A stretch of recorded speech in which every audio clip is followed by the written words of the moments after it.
একবার ভাবো তো ডিমের একটা রান্না যেটা খেলে মাছ মাংস নিজেরাই লজ্জা পেয়ে সাইডে চলে যাবে।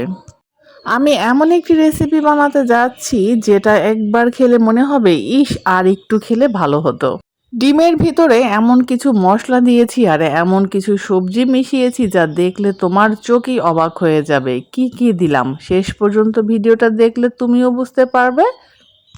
আজকে আমি ডিম দিয়ে এমন একটি শর্টকাট রেসিপি বানাচ্ছি যেটা যতটা সহজ তার চেয়েও বেশি ইউনিক আর স্বাদের কথা তো বলতেই হয় না।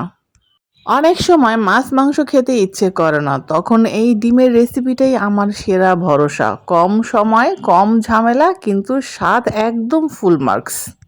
এখন আসি আসল চমকে। ডিমের মধ্যে আমি শুধু মশলা দেইনি, এখানে দিয়েছি বাঁধাকপি কুচি, পেঁয়াজ কুচি আর মরিচ কুচি। তোমরা নিশ্চয়ই খেয়াল করেছো এই যে সবজি আর মশলার কম্বিনেশনটাই ডিমের স্বাদকে করে দিবে একদম অন্য লেভেলে। ডিমের সাথে যখন বাঁধাকপির হালকা মিষ্টি স্বাদ, পেঁয়াজের ঘ্রাণ আর কাঁচামরিচের ঝাঁঝ মিশে যায় তখন কিন্তু ডিম আর ডিম থাকে না, এটা হয়ে ওঠে এক একটি পূর্ণাঙ্গ খাবার। আমার বাচ্চারা যেমন মাংস খেতে ভালোবাসে ঠিক তেমনি এই ডিমের রেসিপিটা ওদের ফেভারিট লিস্টে আছে। রান্না করতে করতে আমার বাচ্চারা 2বার এসে রান্নাঘরে ঘুরে গিয়েছে, কারণ রান্না হওয়ার সাথে সাথেই এমন একটা গন্ধ ছড়িয়ে পড়ে পুরো ঘরটাকে ভরিয়ে দেয়।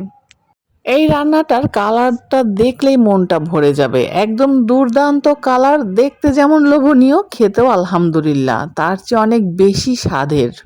বিশ্বাস করো এটা এমন একটি খাবার যেটা প্লেটে উঠলেই নিজে নিজেই হাত চলে যাবে খাবারের দিকে। তাই আমি তোমাদের বলবো যে এই দিন মাছ মাংস খেতে ভালো লাগবে না, কারণ প্রতিদিন মাছ মাংস খেতে কারোই ভালো লাগে না।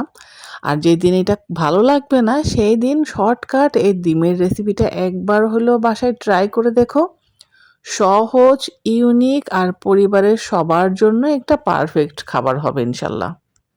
কথা বলতে বলতে দেখো আমি কিন্তু রান্নার শেষ পর্যায়ে চলে এসেছি প্রায় একবারে।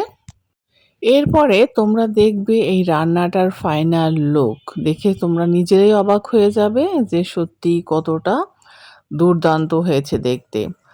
আর যারা আমার এই ভিডিওটা তোমরা সম্পূর্ণ দেখেছো তাদের প্রতি অসংখ্য ধন্যবাদ জানাচ্ছি। আর আমার এই ভিডিওটা বা আমার ভিডিওগুলো যদি ভালো লাগে অবশ্যই তোমরা লাইক কমেন্ট শেয়ার করতে ভুলবে না। আর এই দেখো ফাইনালি সর্বশেষ ধনিয়া পাতা দিয়ে আমি এখন এটা কার্যক্রম শেষ করব। তো ফাইনাল লুক তোমরা দেখতে থাকো। কি আমি কি ভুল বলেছি? তোমাদের কাছে মনে হচ্ছে না রান্নাটা সহজ? আর এই দেখো ফাইনালি। তো তোমরা সবাই ভালো থেকো, আমার জন্য দোয়া রেখো। আজকের মতো আল্লাহ হাফেজ।